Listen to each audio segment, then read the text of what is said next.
So, hi, good afternoon, ladies and gentlemen. Thank you for having chosen to be inside with us today instead of outside with this wonderful weather. It's great that you're here. It's also great because we are very happy to welcome today Professor Andreas Ziegler for this Conférence Scientifique from CEDIDAC.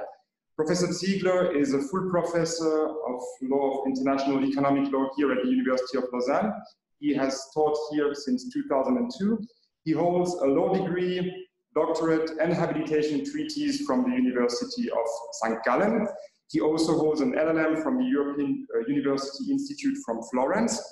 Among his teaching activities next to Lausanne, I see that Andreas will have taught at Louis in Rome, at the Université Pierre Mendès France in Grenoble, at the Venice International University, and several other speaking engagements you have had all around the world. And I mean, you can also mention your program with Vietnam. That is very interesting. Publications, there is also a very long list. I will just mention that Professor Ziegler is the editor of the Kluwer Trade Law series since 2006 and the author of the International Economic Law 4th edition published by Sweet and Maxwell. I have seen someone with it, exactly, that just came out. He's also the author of the European Yearbook of International Economic Law that is published by Springer. Today, we are very happy to welcome Professor Ziegler on this team. Today's big challenges of international economic law, the case of Switzerland. Before giving you the floor, I would just give two additional informations. First, for the people who are following us from abroad using the webinar, you see that there is a speaker room through which you will be able to ask your questions directly to Professor Ziegler. You see that the room number is 69023. So this is very important. And for all the people who are either here in this room or elsewhere on campus, there will be an aperitif that will follow the conference. The aperitif will take place at the cafeteria that is down the stairs just over there. Andreas, thank you again for having accepted our invitations. It's a great pleasure to have you here today. The floor is yours. Thank you very much, Damiano.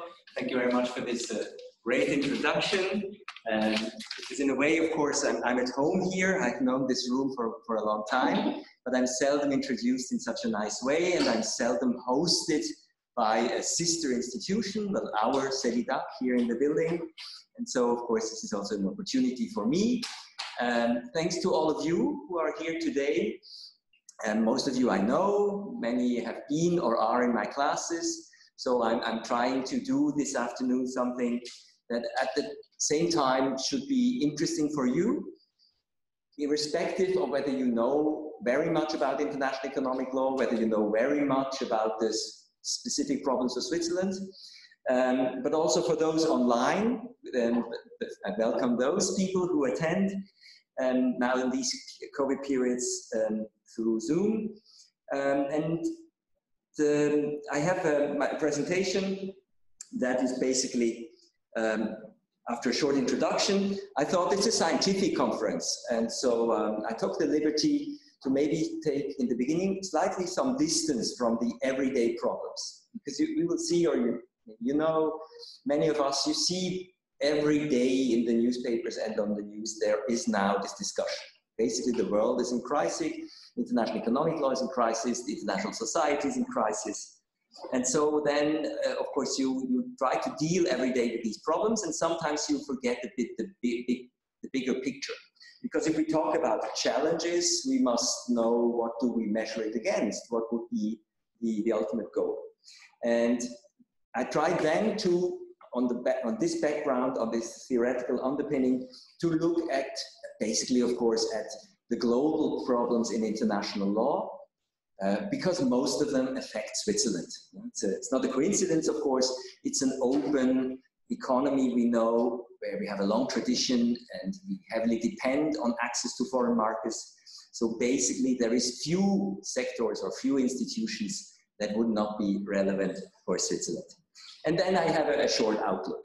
we have agreed I will talk about 40 minutes. So I think it's maybe slightly on the long side, but please bear with me. And then, of course, we have time for questions.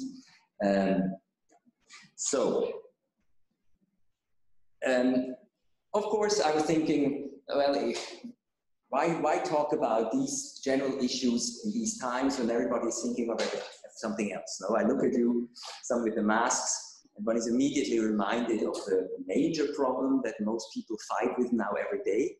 But of course, as in other fields as well, many of the problems and of the weaknesses we have, also as lawyers, they were even exacerbated by the current crisis.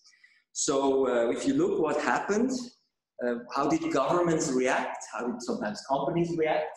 The first reaction, especially in the beginning, now a little bit less, thanks heaven, was nationalism. No? Politicians tried to convince their voters, I will do everything for you, don't worry about the others.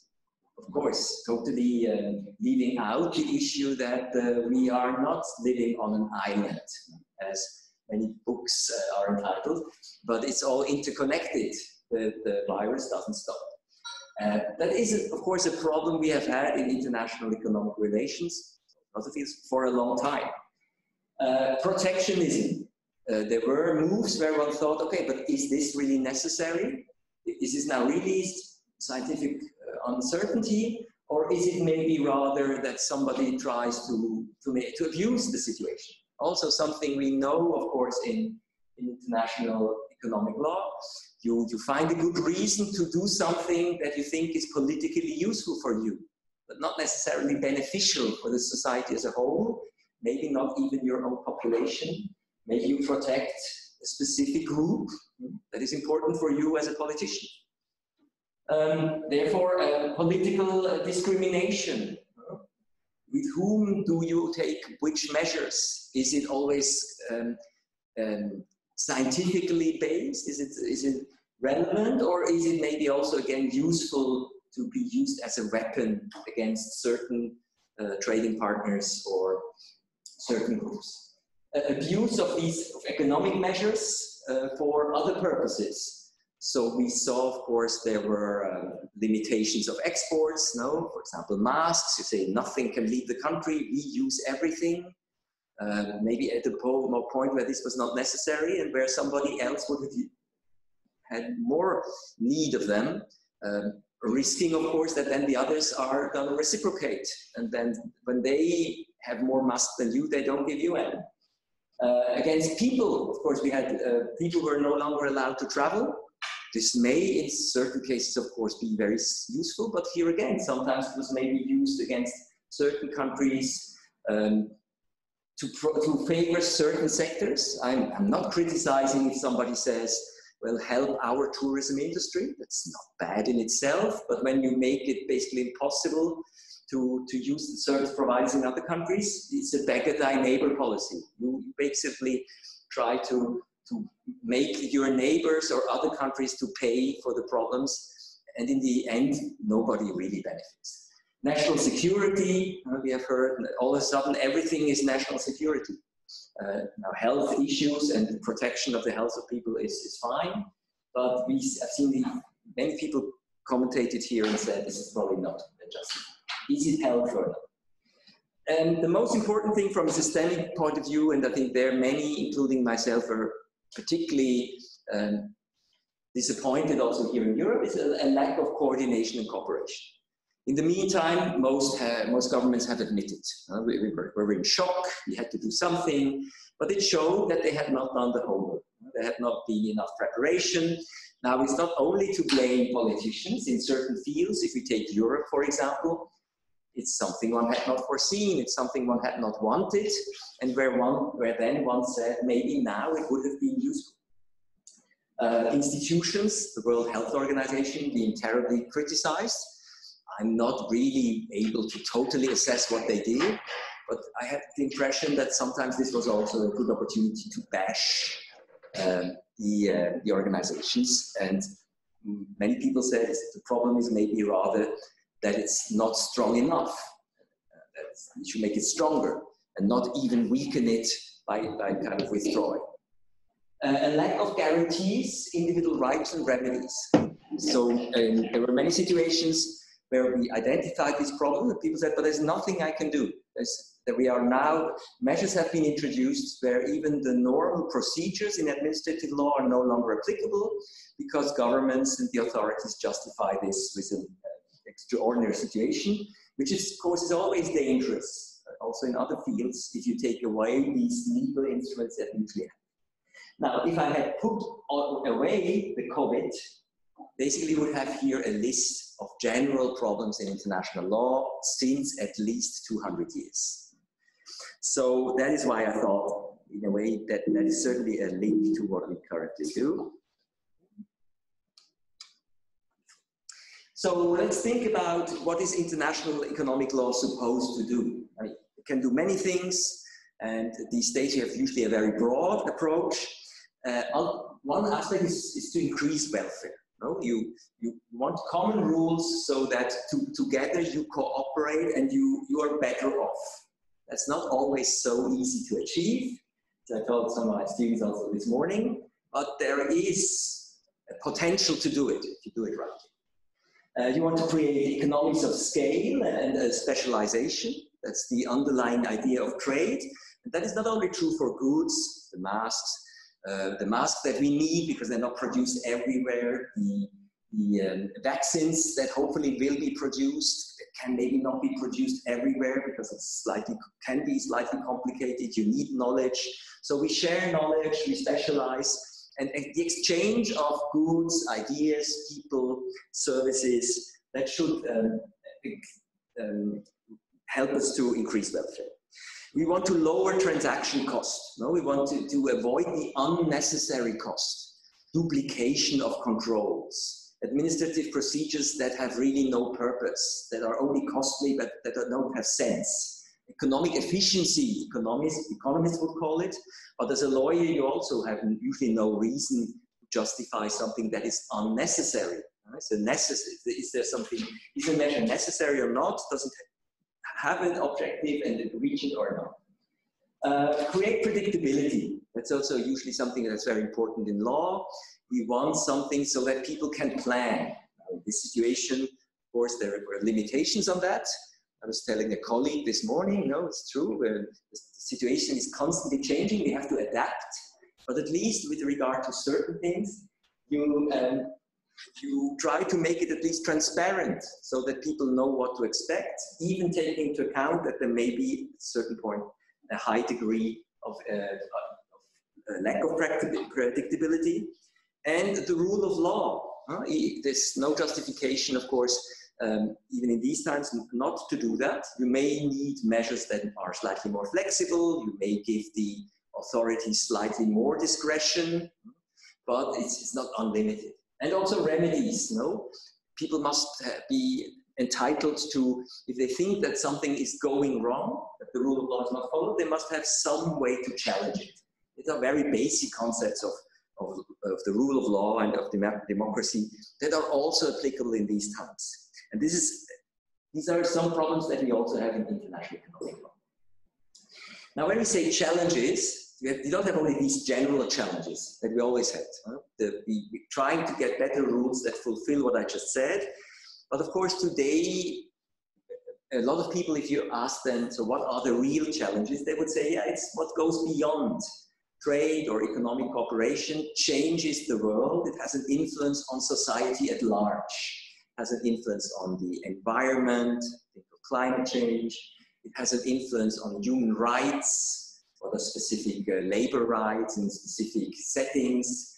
It can have an impact on corruption, who gets a specific contract in a country, an investment contract.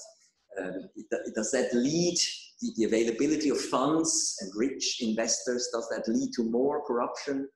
So financial crime, taxation, especially in this country, of course, discussed in recent years. And so we have all these trade and topics, but also investment and topics. And often they turn around another pair of questions. And that's the question, okay, if we want to have open trade, for example, or at least beneficial trade, And at the same time, for example, safeguard the environment. Who takes the action? That's, of course, a general problem for international lawyers. Do we leave it to the state, or even a sub-entity of the state? Or do we delegate certain decisions to a higher level, where we negotiate maybe certain rules, and then we basically comply with them until we renegotiate them? And that's a process. And this is often discussed under the title, the right to regulate, especially by those who say maybe we fear that by entering into too many international agreements, we lose this right to regulate, part of our sovereignty, and it prevents us from protecting our population. It protects us from doing the right thing. We no longer can, because we would run into troubles, we may be sued, we may have to pay damages, typical legal tools we use. But at the same time, there is another approach to say yes, but maybe if we want to regulate certain issues on a higher level, we can also there take into account these non-trade issues. It's also a term you sometimes hear. So this can be done by either leaving enough room for the local level, for the local levels, if you have a federal state or a more complicated multi-level system, or you maybe agree on certain common rules. Modern free trade agreements, you maybe include a list of basic labor rights that you agree upon. Say, so this is the minimum. We find here a core that may be more difficult, of course, in a global setting with 160 members or more in an organization like the WTO. But this is basically the tools with which we rule, common rules. It can be harmonization. It can also be mutual recognition. That's a typical tool where we say, okay, we don't need total identically framed rules, but we can also have similar levels of protection, because what we try to achieve is the level of protection, is the outcome, and that can be done in different ways. That allows us maybe also to take into account local specificities, climate, tradition, the composition or the economic development of the population, etc. And ultimately some form of coordination. Let's say even broader, of course, there may be other tools that you can use depending on the situation. Now, international economic law and some of the challenges come certainly still from the more traditional field. No? What I mentioned first, why do we want to trade? Why do we want to make investment available cross-country, trans-border, so that we have foreign investors, we have foreign traders. And so we have these more classical areas like trade in goods, trade in services, investment, and labor to a certain extent, where it is nowadays often more difficult, of course, to achieve something, because migration as such is, or has become, at least in many countries, a particularly painful issue. Now, what are the tools we usually use in international law? Well, what we do in international law and law in general, we give some guarantees, some rights that you have. You have a right to market access, you have a right to national treatment, and where there is a right, there is an obligation. So the authorities usually state to state, they either have to behave a certain way, not to discriminate, or they have to make sure maybe that those that are under their jurisdiction don't do certain things. For example, engage in anti-competitive behavior, where you have that. It's relatively simple. In trade agreements, we also therefore try to usually have some form of dispute settlement. It's this rule of law, the predictability, the enforcement of rights. So dispute settlement and enforcement of the result. Now this is most of the time state to state, but of course you can also go further. You can entitle individuals, and in international economic relations, that's often companies, and even more often multinational companies, which may be very big, powerful.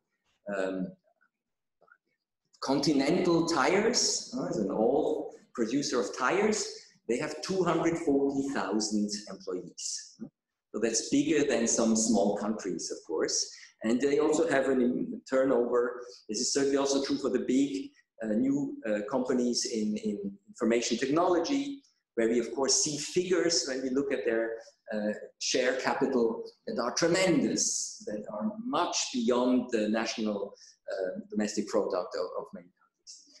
But so this is something one can do. It's not always maybe appropriate. It's a decision one has to take. But it can be a way to do this, so to entitle individuals, to give them the right to not be expropriated, or to be at least paid compensation when they're expropriated. This can be done through remedies before domestic courts. For example, in the WTO, when it comes to intellectual property rights, one has chosen this way, where yes, individuals, companies, individuals are holders of patents, for example, of trademarks, and if they have the feeling that they are infringed, you guarantee at the international level that the states, parties to this agreement, provide a legal remedy in their domestic system. That can be sometimes civil law, that can be criminal law. There one takes into account the varieties. So this is the enforcement, no? And now I put a question mark, because of course this is more ambitious and maybe, as I said, not always appropriate, but it's certainly a debate we have and we have had for a long time, and something one can discuss. These new topics that you now also find already as a result of my theoretical analysis was we need to address probably in international economic law also the non-trade issues, the non-investment issues. So I have here some of them, as you would find them nowadays in most modern free trade agreements. And as in some way you may already find them, at least in the discussions, or sometimes even in the treaties at the WTO, at the OECD. The question here often is, of course, can we do everything in the WTO? Can everything be done in the OECD? Can everything be treated in a free trade agreement? Or do we need maybe different agreements? Do we also need environmental agreements? Do we need human rights treaties? And if we use different instruments, how can we coordinate them? That is, we can see this as a part of the fragmentation of international law. But of course, positively, it means also we have a much higher degree. It's much more sophisticated.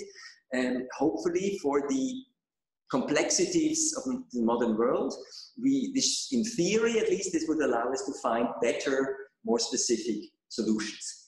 Now, this is not, we shouldn't take it for granted. Sometimes it doesn't happen. If some of you follow the climate change negotiations and compare that to the economic activities that are underlying a lot of the pollution in this field, you sometimes have the feeling as if they didn't talk to each other, although it's the same governments negotiating. Or you, if you're a bit more, following it a bit more closely, you realize they have maybe reasons not to link it too much. It's happening at the home front, but in the negotiations themselves, you don't want to discuss these issues. It may be too hot, too political, so it has to be dealt with in a slightly different way. So nevertheless, if you look at free trade agreements that were signed in the last weeks and month, or entered into force this year, you find usually a chapter on sustainable development. For many, quite disappointing what you find there. They think it should go much further. For some, this is already enough, or too much. That's, of course, the problem. And sustainable development is a broad notion. More concretely, you find some of the issues I have usually mentioned before: labor, environment. And then you must link that, of course, to what it means. So labor as a specific labor law and the rights as a specific aspect of human rights, environmental protection, including climate change, etc. Competition, a bit less discussed in recent years because we had so many other problems. But for many years we have been saying it would make sense probably to do something here, because there we don't have much. And there are obviously, there is a risk for problems here. Financial and other economic crime, that is also a reality. We sometimes now find something, or at least you have parallel negotiations of treaties where you can see, even if they are not officially linked, politically they were, and so you make sure that no one can abuse of the additional freedoms for criminal, to make crime so much easier. Taxation, of course, this is, when you think of international investment, it is one thing to say, yes, international supply chains can be interesting and important, and foreign direct investment and the presence in different jurisdictions can be useful, but if that leads then to a taxation that's considered by too many too unfair, it cannot work. That is not sustainable also. You can even link it to the broader concept. CSR, corporate social responsibility, is something you find now in many of these treaties and as a response to this. Now here the question always is, what do you mean? Does it mean that the governments say, oh, we won't do it, we call upon the companies to do it themselves, it's all voluntary? If that works, why not? If it does not work, you have to be willing maybe also to go a little bit further. So it should not be used as a pretext that you don't do anything. And then as another issue, which is usually not in the core agreements, is economic sanctions. This is also becoming, I would say, an increasing problem in recent years. For some people, it's a good thing. They say, yes, finally governments react. You cannot constantly violate the rights of your population. We have to do something against corrupt politicians. We must react when people finance terror or civil wars. But of course, what form these economic sanctions take, who takes them, against whom, under what procedures, and whether they're always justified, that is slightly more complicated. Now, let's get in a bit more concrete. What does this now mean in practice for a country like Switzerland? And here I use the levels where a small country like Switzerland that is active, but is an economic, some of my colleagues like to say, yes, but we're an economic superpower. Yes, we are relatively rich and in certain sectors relatively successful, but that should not be mistaken necessarily for having an incredible bargaining power. So you're more of a normal member in most of these organizations. Yesterday I taught in a class, and then a colleague of mine from an international organization talked to Swiss students, and she said, no, but Switzerland is a very good member. Now, what does it mean to be a good member? Yeah, you're a nice member, you can play sometimes an active role. We should not mistake that for power, to change the organization. Change can also mean to destroy, as we sometimes see. So what is the current problems in the WTO that also affect Switzerland, or in particular affect Switzerland? To keep it relatively simple, and I'm happy to answer more precise questions. Since 1995, at latest, since the WTO came into force, and that is now 25 years, I'm not sure, but some of you may be even younger, or were certainly babies when this happened. Very few things have happened with regard to the rules in the WTO.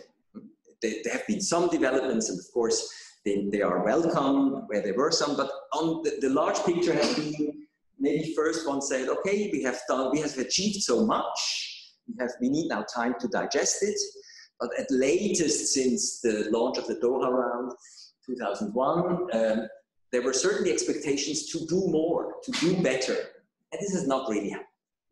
Not in tiny pieces, but most of the big questions have not been addressed.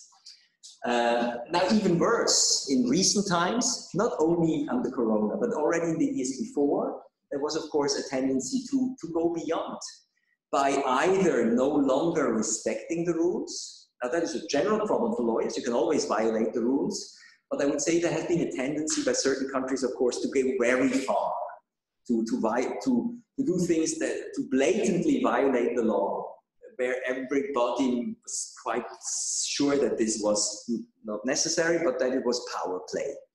And you can do that if you are in a certain position, but it's of course very dangerous because the organization loses credibility, and you may also destroy it and thereby go beyond what you had achieved.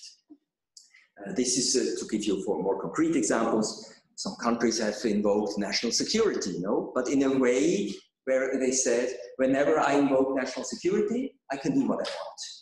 And you cannot even, I don't even have to justify whether it is really national security. It's enough for me to say it. Now for a lawyer, that's usually difficult to accept. You can give a lot of discretion, but if you can do something without even having to justify it, that type of interpretation, of course, makes law, leads to lack of credibility. Data protection, of course, we have also issues that we did not deal with sufficiently maybe in 1995, because things have changed. You see now what technology does.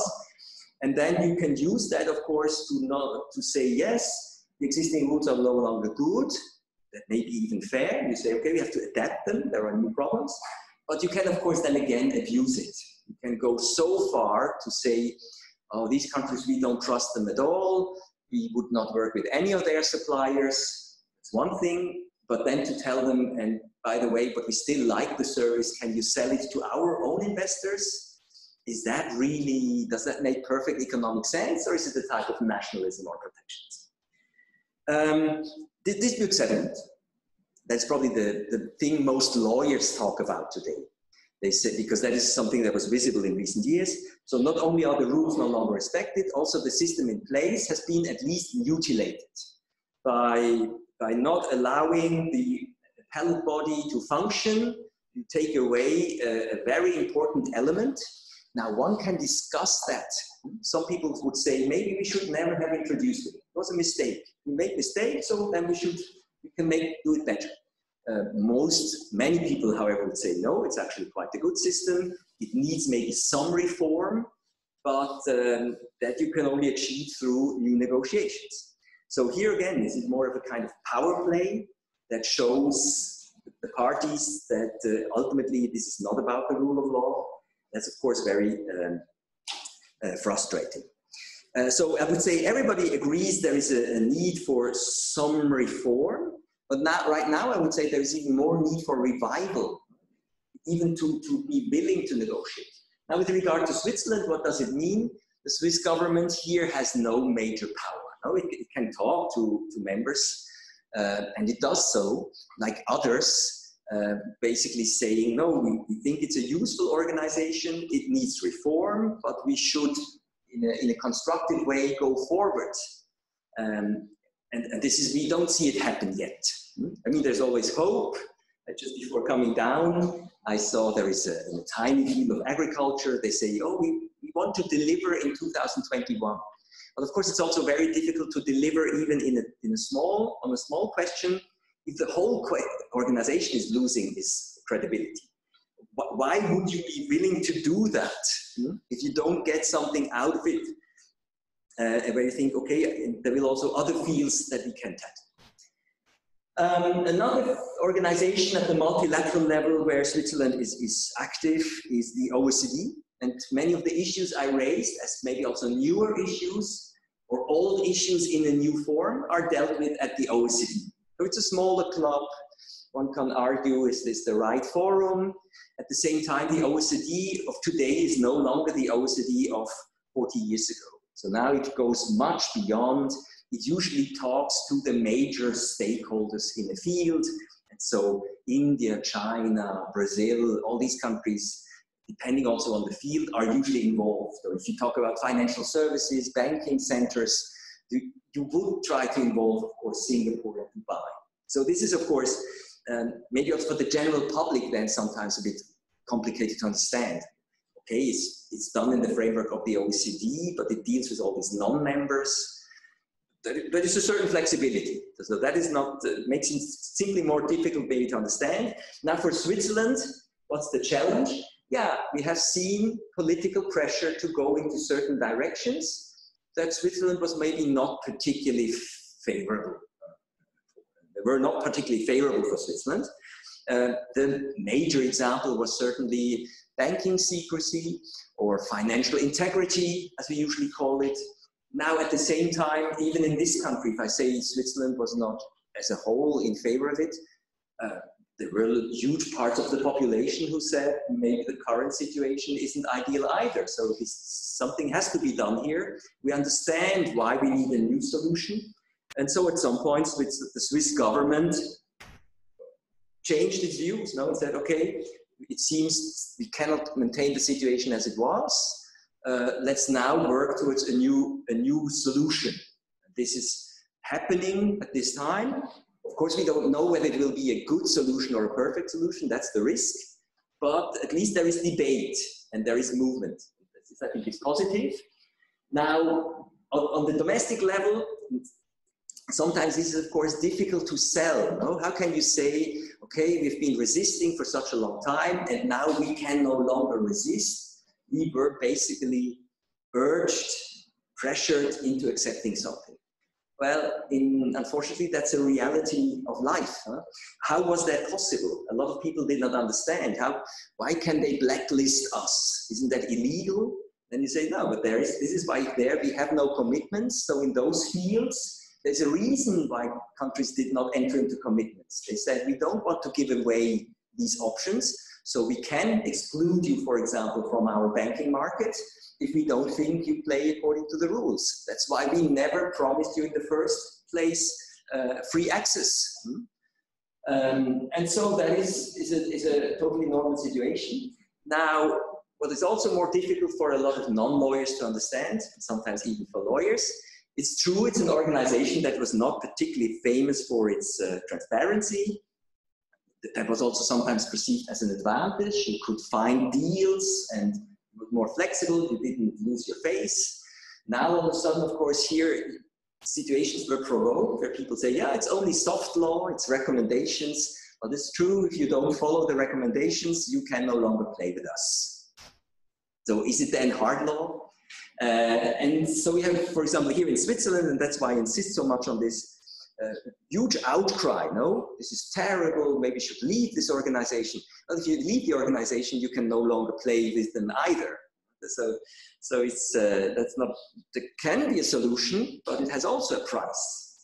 Yeah, so this is all these issues on soft law, blacklisting, recommendations, in taxation, and also in financial crime. So the banking sector, the financial services sector is important in this country. A lot has changed for them, but also for the banks elsewhere. And so now you can see that even the banks, of course, then have said, okay, this is now the situation is different. Let's now at least make sure that everybody behaves according to the rules. Also the others. If we have to, they have to. So this is a different ballgame. Still multilateral, there's not so much in a way. In investment, many of you know, for decades, there was the idea of a multilateral investment agreement, something like the WTO, but for foreign direct investment. And it never happened. And why should it happen now during these difficult times, when we have already enough problems? So we don't really talk too much about that right now. What we do have in place, in this kind of an anomaly, we have a dispute settlement system in place that can be used. And there is historic reasons why this happened. Some people found this always awkward. How can you not agree on the rules, but you agree on the dispute settlement of the applicable rules that member states individually enter into? Well, it's a fact that it exists. And here we have seen, of course, that there is also a lot of debate in recent years. It has also to do with the underpinnings of what kind of standards do we find in bilateral investment treaties that then can be enforced here. And so to limit it to the most important, there is the ICSID, an international organization hosted by the World Bank, where we have a sophisticated dispute settlement for investors. And it's one of these rare instances, as I mentioned in the beginning, where individuals, companies, investors are given a right to a remedy. They can ask for arbitration, and then we use either ICSID rules or commercial arbitration. When it comes to commercial arbitration, a multilateral forum are the rules developed by UNCITRAL. There are also other options. And as it happens in both of these organizations, in recent years, what has happened? There were more dispute settlements. This has to do with the globalization, but also with certain developments in international treaties. So these systems were then, although they had been around for a long time, used more often. And for Switzerland, is particularly relevant. Switzerland has always been, and still is, an important investor, and nowadays, of course, also a target for investments. And so Switzerland has always engaged in, it has always participated in the negotiations of multilateral investment treaties, even if this never led anywhere. And it has more than 100 bilateral investment treaties. It's one of the countries in the world with most investment treaties. That shows the relevance of the field, and we can later discuss why that's the case. So as you have many investment treaties, and as they usually provide for investment arbitration, or some other dispute settlement, Switzerland is also interested in this. Not only because it's a target and the origin for investment, also because many of these arbitrations, of course, take place in Switzerland. Right? It's also Switzerland is also promoting itself, because there are many lawyers here, as a place to arbitrate with infrastructure, knowledgeable people, reliable services, and then, of course, you have a certain responsibility. These type of arbitrations are taking place in Geneva or Zurich, and in certain instances, so you bear a certain responsibility that what is happening on your territory is at least acceptable. And sometimes, of course, even more so if it can be challenged or if these awards can be enforced, it may end up before domestic courts, who then have to enforce the outcome, the results of this system. So therefore, Switzerland is actively participating in this and certainly has also an interest that something comes out of this. Now, one shouldn't take that for granted. As I said, those who negotiate here, those who are more active, of course, I think they believe in the system. But there are also many opponents who say maybe we should get rid of the system because it can never be fixed or will never be fair. And we should not forget, for the European Union, with whom, and I will come to that in a moment, we coordinate a lot of things. It can, of course, maybe one can think about whether arbitration is really the right method here. Wouldn't a court system, something like what we have in the WTO, wouldn't that be better? And of course, the European Union is promoting that, but they also have resistance within. We can maybe discuss that. Another multilateral thing that is just in the way of coming, maybe, don't know whether it will succeed, is, okay, if this type of dispute settlement becomes so important, the respondents are normally the states. And if this is poorer states, it's an experience we have already from the WTO, can they participate? Can they fully take advantage of the system? Do they have the resources? Do we need maybe an advisory center on investment law? That's one idea that's being flagged.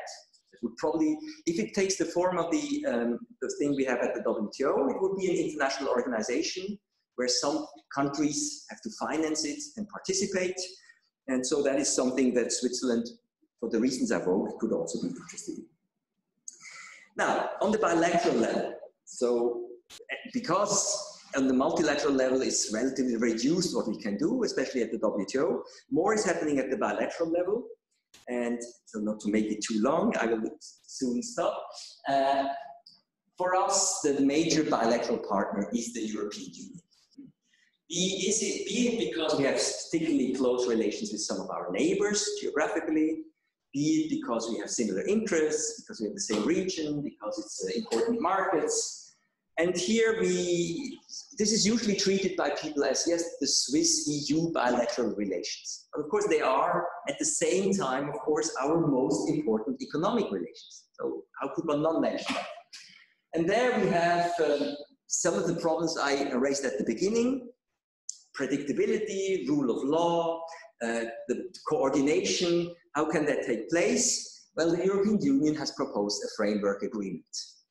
And the arguments go a bit along the lines that I saw as legitimate objectives. You don't have to like it, but for the time being, at least the European Union says this is it. And without that, we can't progress. So we'll see what happens. In that, what is particularly controversial? It's the things we know already. Dispute settlement. How should the EU and in Switzerland settle their disputes in a normal dispute settlement, as they would in the WTO. In the 1970s, this was not done, but the 1970s were a different time. And so I think it's quite reasonable to want some dispute settlement. Now, how we do it exactly, what the role of the European Court of Justice is, that is at stake here. But it's maybe much more the broader issue. Common regulations, I said sometimes you may want to agree on common standards. Often you don't have to, but if your cooperation is very close, I was not going to talk about Brexit, but you see, of course, the parallel. No? In the newspapers now, you read more often, yes, okay, there will be, the UK wants to maintain its access to the internal market, as we do. What's the price to pay with regard to common standards? How much autonomy can you maintain? It's quite normal. When it comes to liberalization, shall we go further or not? Shall we progress or shall we stay where we are? The three disputes, the major disputes are state aids. Should we lose autonomy? So we saw the right to regulate.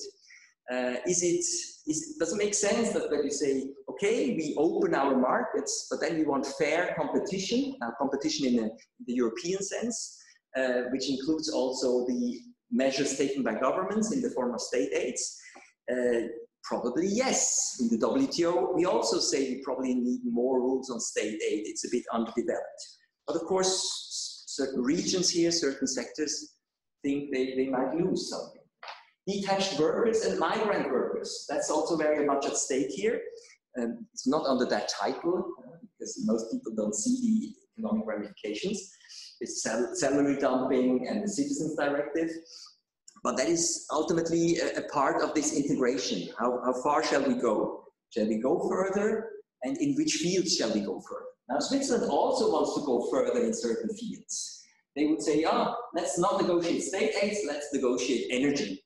But of course, it's a deal. So of course, before you give away something, you say, yes, you can talk about energy if we talk at the same time, or maybe even before on state aid. It's normal. Now, if we don't progress, there is a risk that we will be left behind. And for 20 years or so, at least, we've been talking free access of services. Should we also have access to the internal markets on services, especially financial services, including insurance?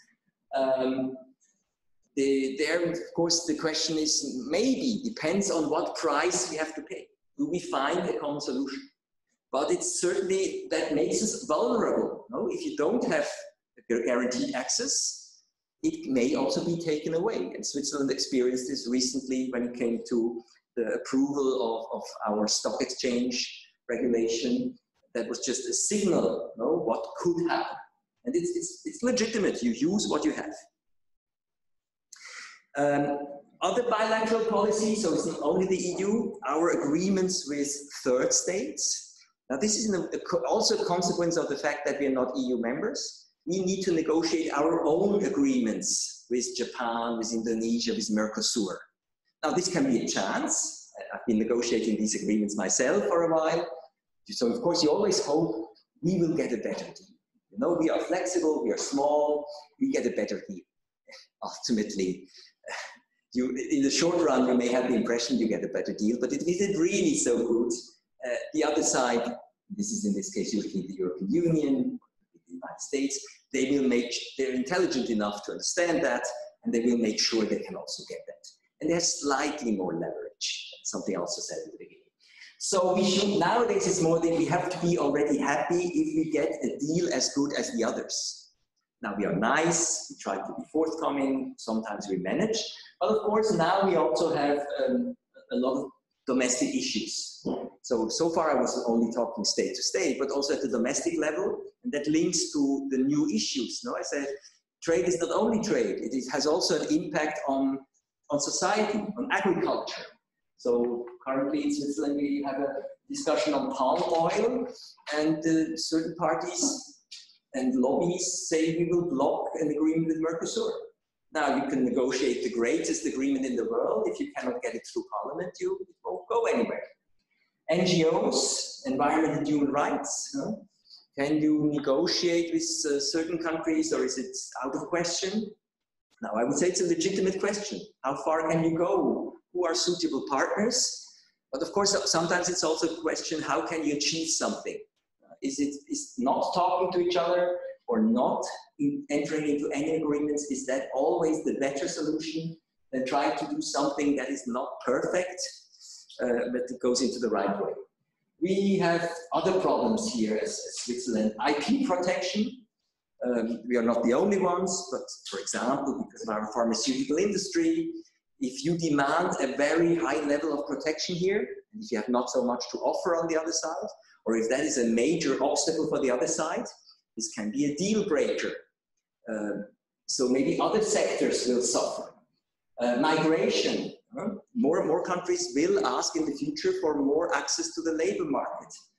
Not necessarily free movement yet, but for experts, longer periods where they can come, more visa, higher quotas. And of course, if you have a political situation where anything in that direction is a no-go, you limit your leeway.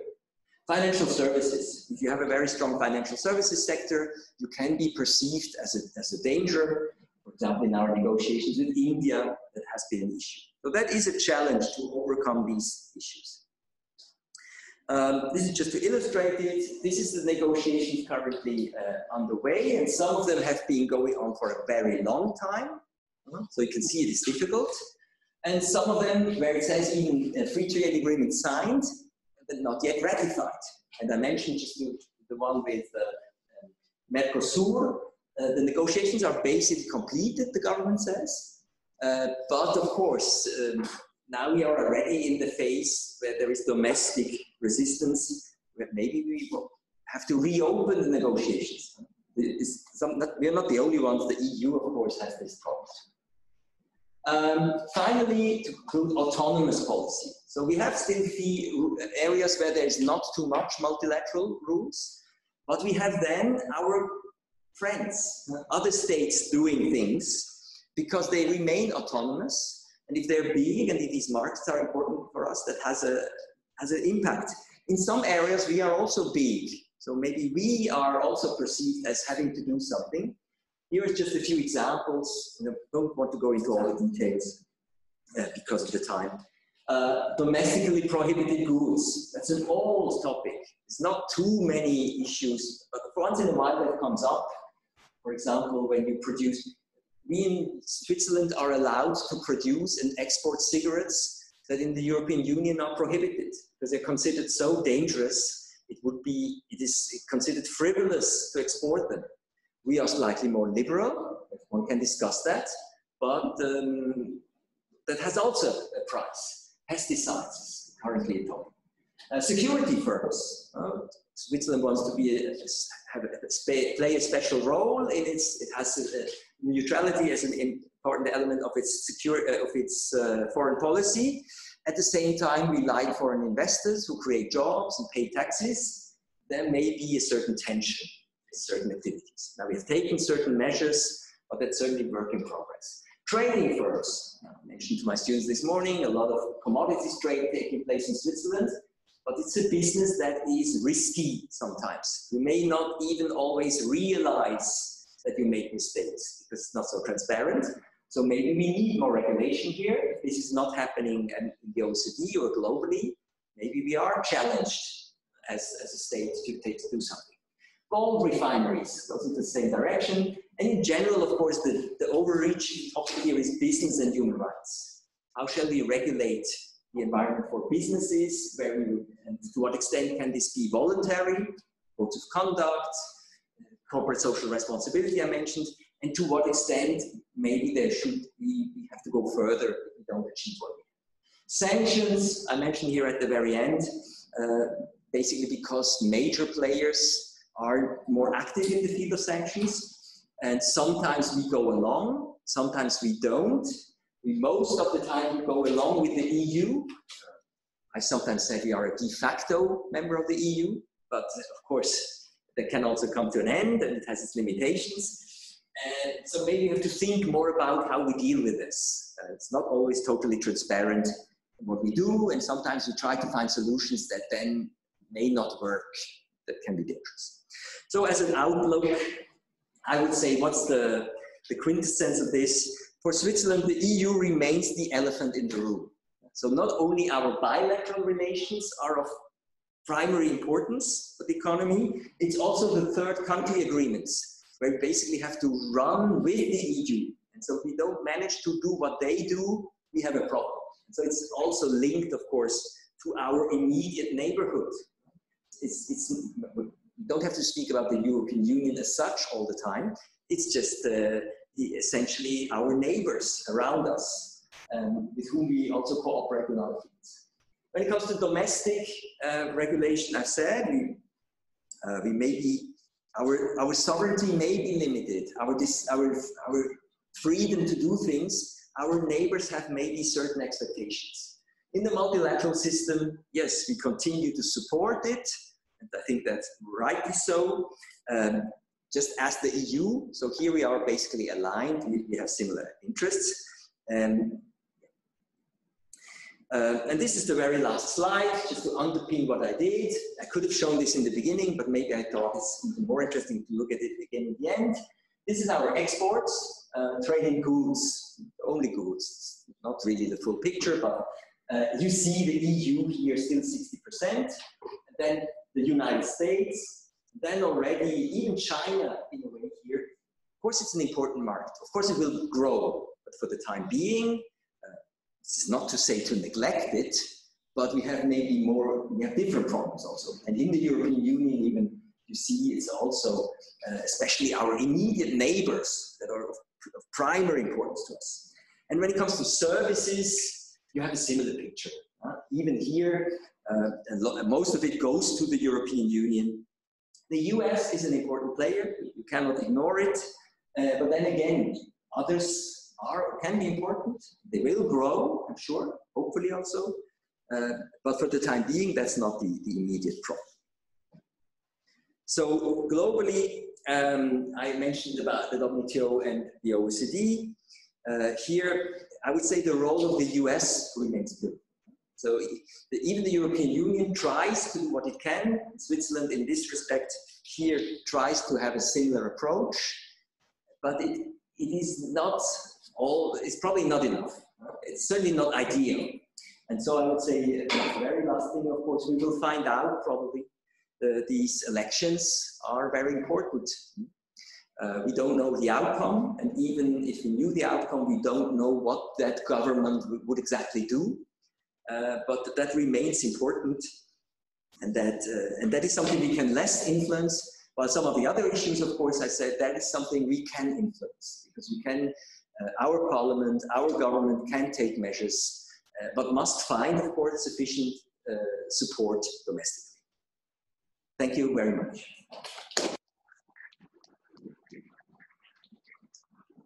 Thank you, Andreas, for this journey around multilateral, bilateral agreements, autonomous policies. I'm sure there will be several questions from the audience, but I will allow myself to ask the first one.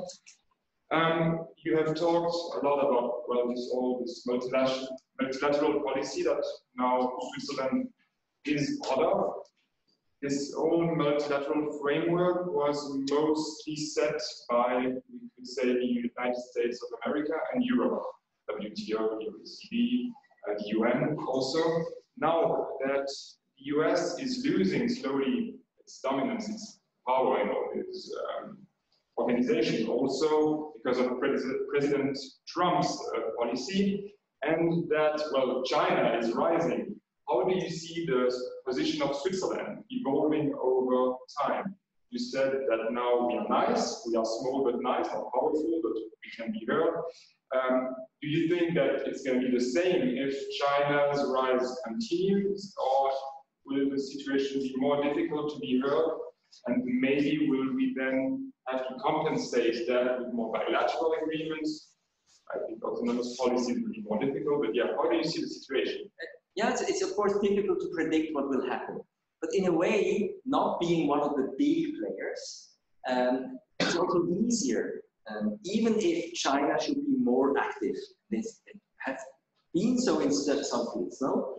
And sometimes you may like what they do, and sometimes you may not be less certain that that's a good move. basically there we are a taker, no? So whoever helps these multilateral institutions to survive, to become better, whatever that means, that we can talk about the content, it's in the common interest. We keep the platform, and ultimately, whether that's China or the United States, wouldn't play a role. None of them alone can do it. Right? So now, of course, we have, ideally for us, all of them would also work into that direction. And we could probably benefit simply from the existence of these institutions that are predictable, where it's not only power play. We have, Switzerland as a country has not so much to win from power play, because it's very rare situations where that could be beneficial for us. It's very risky. Most of the time it's dangerous. And if you look at the traditional policy of this government, they've always said, like the EU, rule-based, we prefer that, predictable, fair, we are willing to pay our share, we don't want to play games. I now open the questions to the floor.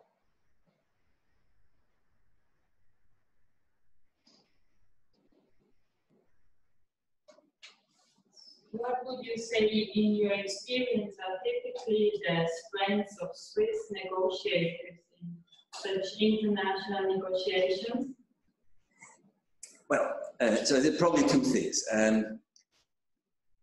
Why did my colleague from the WTO say, oh, the Swiss are nice, and we really appreciate that? It has probably to do with our size and the role. So if you're not the most important, but sufficiently have sufficient resources to and are engaged, that can of course be welcome. No? You can then be used as someone, and Switzerland has played this role for at least 150 years. You can then try to be instrumental. You make yourself useful. Now that's an old thing about Swiss foreign policy. No? If you say, okay, in principle we're rather small, we are not going to change the world alone, so let's play with those who can and make ourselves interesting, useful, so that maybe we then, they appreciate that, and we also get something out of that. And it can be sometimes simply that you get more information, that you're involved in the process, and thereby have maybe a tiny possibility to influence it. While if you say, no, we abstain, we're not interested in what you're doing, of course you have to accept what comes out in the end. And so this is not only in trade policy, Switzerland does it in other fields, sometimes criticized. Even I am not always 100% convinced whether it's useful, but the tradition has been of Swiss diplomacy, make yourself useful, be involved, get access to people. They may at some point also then give you something back. Now in international relations, you don't always get back what you expect, but of course it's much easier if in principle you are on good terms. This can be one element.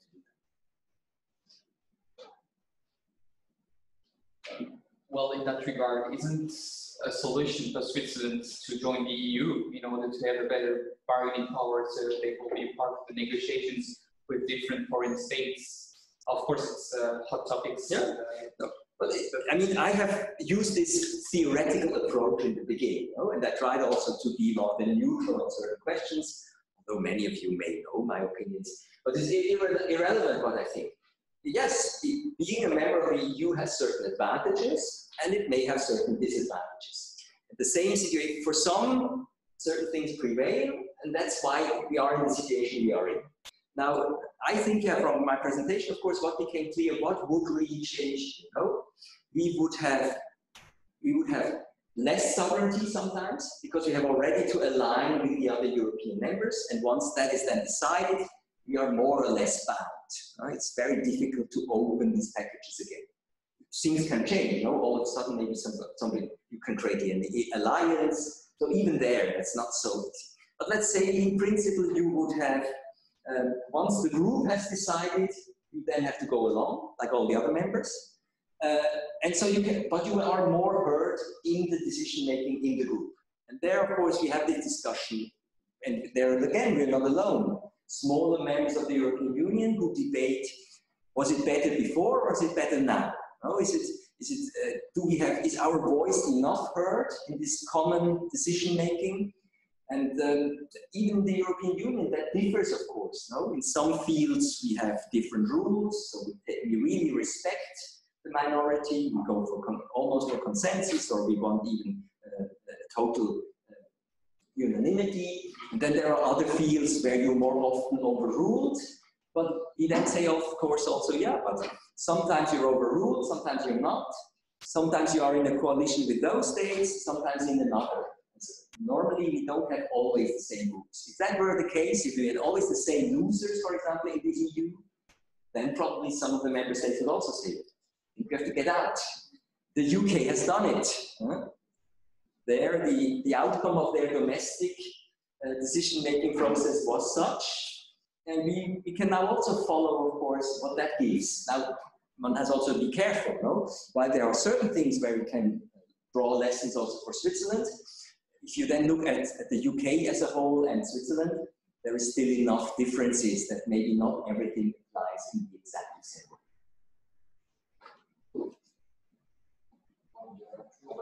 So I see there may be a question on Zoom. So yeah, I see that there is some stage. No video. No video. Oh. No video. Sorry. So everything is. Is there some question here? Yes.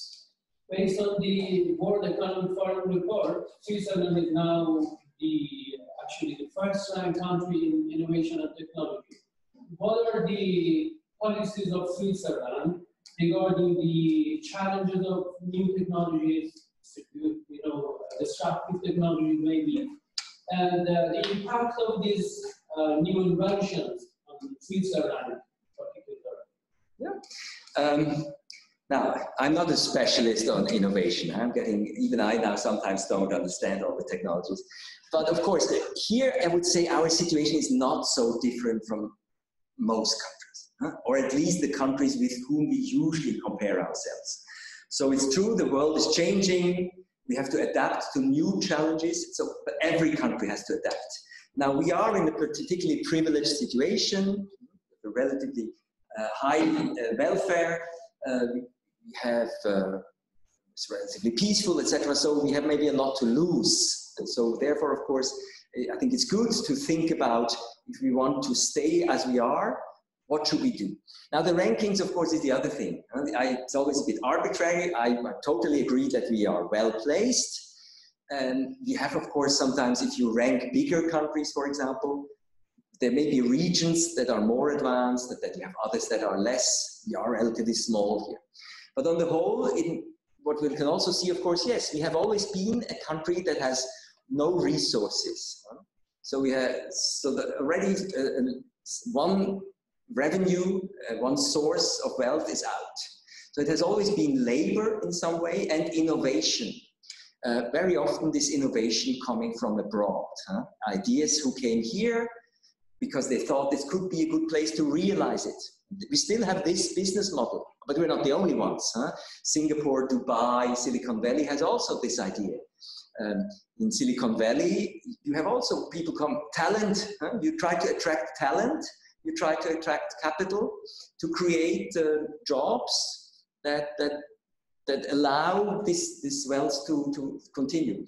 Now, for this reason, for a while already, we have been stronger in services, in knowledge and know-how driven sectors. Even the banking, it has been successful. It was not only the banking secret also, but there is also other aspects. And so that is, of course, then a challenge for the companies and the government, of course. Yeah, what kind of framework do you create? And I think, but there, if you read the debate between the government, for example, and industry, it would be, I always think it's not very different from what you have in the south of Germany or even in the UK. You say, what do you need? What can we give you? What do we consider useful? What is feasible? You probably can't have a Silicon Valley in every country or in every region. So you have also to find maybe your ways. And in Switzerland, of course, the question has always been, to what extent can the state plan this? So is it only to generally create a good environment in which you can prosper, be it as a human being, as an individual, or as a company? or should you have a strategic industrial policy? And there in Switzerland, maybe because of the liberal history of the 19th century, most people have been rather critical. No? They don't believe that most of the time the government will get it right. So it's maybe slightly more market-driven than in certain other, even neighboring countries.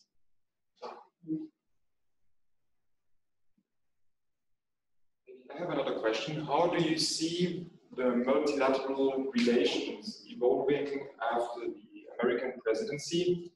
Let's say Joe Biden wins. Do you think it will go back to, I won't say normality, but to the old times where the US were pro-multilateralism and the superpower and the main driver of all of it? Or will there remain something from President Trump's time at the White House? Yeah, that's difficult to say. A, because I'm not a specialist of American domestic politics, and of course, because we don't know, we got some hints from the Democrats. I think if President Trump wins, I would expect it's more or less the same thing. Now, there also this is one of the problems, of course, not very predictable. You don't really, or I don't always understand why something is being done. That makes it even more complicated. But probably there is some rationale behind it. And so if it were the Democrats, I would certainly suppose it would go to a more, what we call normal, what we were used to. Now, even there, of course, we say, even I say, no, the WTO, as it was before, was not perfect. And during those times, I would probably criticize it even more. But getting rid of it is not the solution. You have to fix it. And there I would expect from the Biden government to say, yes, we use this institution, but we want to get something out of it, but in a constructive way. Now, if we then immediately find a match, no, that might also be difficult, because a lot of things have happened. Many discussions are now not leading anywhere. So it would be a question of priorities, but I would be more confident that it would be less pure obstructionism, and at least that you start to talk to each other again and say, okay, it may take a long time now to find a solution, but we start the process, something we don't see right now.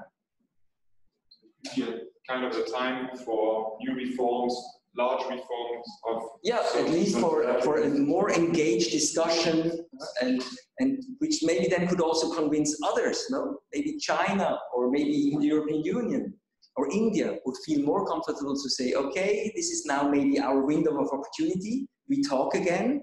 That doesn't mean that we immediately give up all our own ideas. So we still can be tough negotiators, but we try to move forward, not to stagnate, not to go back. One last question maybe from the audience. Yes. Thank you. I just want to have your opinion on criticism of the WTO. It's frequently argued that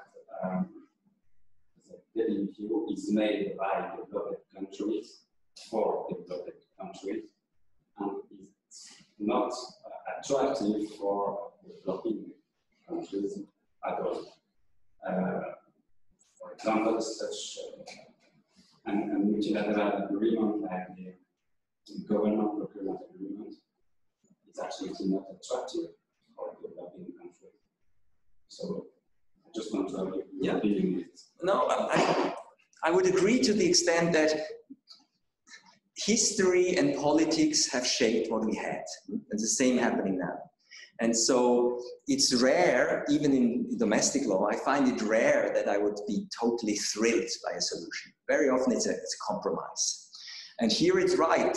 It was maybe a compromise reached by certains in a certain situation, and then things change.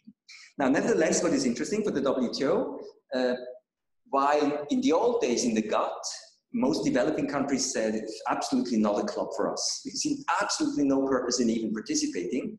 It is not that they were all compelled to become members, but many considered it interesting. They said, we maybe become now members of an organization that is not perfect, but at least when we are in, again, maybe we hope together also not only in the WTO, maybe also outside, with other things happening, we can maybe change something. So it's again a bit the argument I made before. So at least you can try to change something. And when it comes to government procurement, I think it's a good example. So, there was a reason, of course, that it was negotiated as a plurilateral agreement as opposed to a multilateral agreement. So there was, even by those countries who thought they would benefit from the beginning, they had to accept this is maybe only for certain countries. You must reach a certain level of development, and only then you should enter into this type of obligation. And even then, normally you will not be obliged to do it. That has, of course, this is again what I call this power play. But what we see now, some countries, of course, now are looking at this, no? And emerging economies, they say now maybe we are in a state where we look at our situation. And you always do that. Okay, what do we benefit? What price do we pay? And here it's what is the benefit of this agreement? Access. It's again access to the market where the government buys something. And so, of course, who can gain from that? Well, if you have suppliers who produce something that those states would buy. So maybe this is what you would win. And what is the price to pay? To give access to your own market. And so that depends, of course, really what are you as a government or your government entities, what are they buying? From whom are they buying? And so I think you have to really make this analysis, as always, before you decide to do it. Now, for this agreement and for many others, sometimes it's not only this analysis, but sometimes it's, of course, also the discipline that comes from the procedures and from the transparency in these agreements. This isn't a more political economy argument, but sometimes governments say, well, in principle, we should be able to achieve this also domestically. Then we could get some of the benefits, more transparency, less corruption, and things like that, without having to pay the price of market access. But maybe they don't manage. Maybe you say, I as a government don't see us managing this to do. If we don't enter into an agreement and then all of a sudden have this framework where we get also support from our partners sometimes. So that can sometimes be, of course, a reason where a government says we enter into an agreement where we hope that it will have these domestic effects that we, in theory, could also achieve ourselves. But in practice, it doesn't work. Maybe because we have very strong lobbies or the opposition that blocks certain things. And so I think that you have to really see it there on a case-by-case level. But in general, of course, as I said from the beginning, I think we should do better. Now, also because when we say developing countries, we had countries who 10 years ago or 25 years ago were still rich and who are in a horrible situation right now. If you think of the news in recent weeks, you can imagine which countries. And we have also others who've been doing very well and where we hope that maybe now it could be beneficial for them if they want to go progress to become WTO members. But this does not mean that the WTO and any of these organizations has to think of how can we accommodate the needs of all our members, also developing countries. This is even true at the regional level. If you have seen what happened in the European Union with COVID and this deal, I mean, some people were very disappointed how it happened, but in the end, something happened. And some people would say it's a miracle that something like that is still possible in these times. While others are disappointed, of course. And this is good. So to a certain extent also happen in these multilateral organizations where it's even more difficult, of course, so that everybody agrees. Just time for one last little question, if there's someone who wants to. Yes? You mentioned the non-trade issues. Do you think it's better to keep them separate from trade agreements, or do you think that maybe if negotiators don't address these issues from the start, going into negotiations, then the current political climate will stop the agreement before even? That's a very good question, and it's a very old question that all negotiators, I think ever since I remember, diplomatic history have been asking themselves, how do you link things? No? Now, as I tried also to say in my presentation, is they're always linked. Nobody, well, there may be things you don't see. So this can happen. We all make mistakes. And then you think, well, didn't you see this? And you say, no, we forgot. Or you may make mistakes where you say, oh, we trusted them and then they didn't deliver. We all know that from our life. But in general, of course, governments are aware of this, or at least someone in the delegation or in the responsible authorities is aware of it. And then it has often to do with the strategy and the tactics. No? So, and also, of course, what do you disclose? How open do you make things? And then there you not only have your partners with whom you negotiate, you usually also have your constituency. No? And so maybe you send out different messages to different people. Now, is this a good thing? Sometimes it may be necessary. No? Some negotiators have sometimes been surprised. They said, we made a communication mistake. No? The way we presented this, now everybody hates it. And we created a wrong impression. So you have to be careful how you explain things. Which means, of course, most of the times now you have to explain things. What's at stake? Why is this important? And many of these challenges that I identified here, I mean, for today, I identified them also by looking at the press in recent weeks, no? And by the outcries of certain lobbies. And then each lobby normally only presents one issue, the one that they are interested in. And the government has to bring these things together. So on a technical level more, if you link in everything, no? If you say, now, for example, even at the WTO, let's negotiate everything at the same time. It can sometimes have the advantage that it's easier to find a balance, no? And this is why we, in the Uruguay round that led to the WTO, they said, yes, the outcome is quite surprising. This only worked because in the end, everybody got something. Now, of course, then you can also question that. Did everybody get what they expected? Or were they maybe surprised? But let's say that makes it easier. So if you don't have only one topic, you can strike deals. And that is important, no? And in the European Union, of course, you have that all the time. That's daily life there. Now, technically, of course, it becomes more difficult to negotiate. Imagine you are the chief negotiator, or in some countries then, whoever has the ultimate responsibility. Let's say we try to then discuss the negotiations, and you have to understand every field, going from climate change over human rights, over tariffs, to investment. That is almost impossible. And that makes it then quite difficult also within the delegations and within the government, no? Then you have to trust each other. And you say, no, each of us is, how far can you go? I don't really understand the outcome of your chapter, for example. In the free trade agreement, it's often like that. I trust you that you think this is an acceptable outcome. And you say it's not what we wanted, it's not ideal for us, but it's acceptable. So I just take that message and I say, and now in the other chapter here, I want something that is not ideal for you. And so the negotiator there, of course, sometimes doesn't really understand why it's not ideal for us, but he kind of tries to balance the where you give and where you take.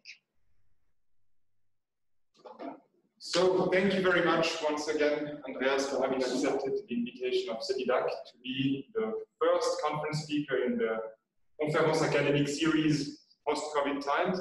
We ended this conference in the last conference before COVID bursts out. You remember you were there, was also Conference Scientifique on the theme of international economic law. I'm happy we start this series again with a new conference on international economic law. We reached the upper limit of the capacity of this room. Thank you very much to all of you for having been here today. And as I said, the afternoon is not over yet. There is now an aperitif waiting for you in the cafeteria. So yeah, you can join us and Professor Ziegler for that. Thank you again, and hope to see you soon again. Thank you. And thank you to all of those online. Maybe one additional point regarding the aperitifs. It's just small tables and fill in the forms that we have given to you.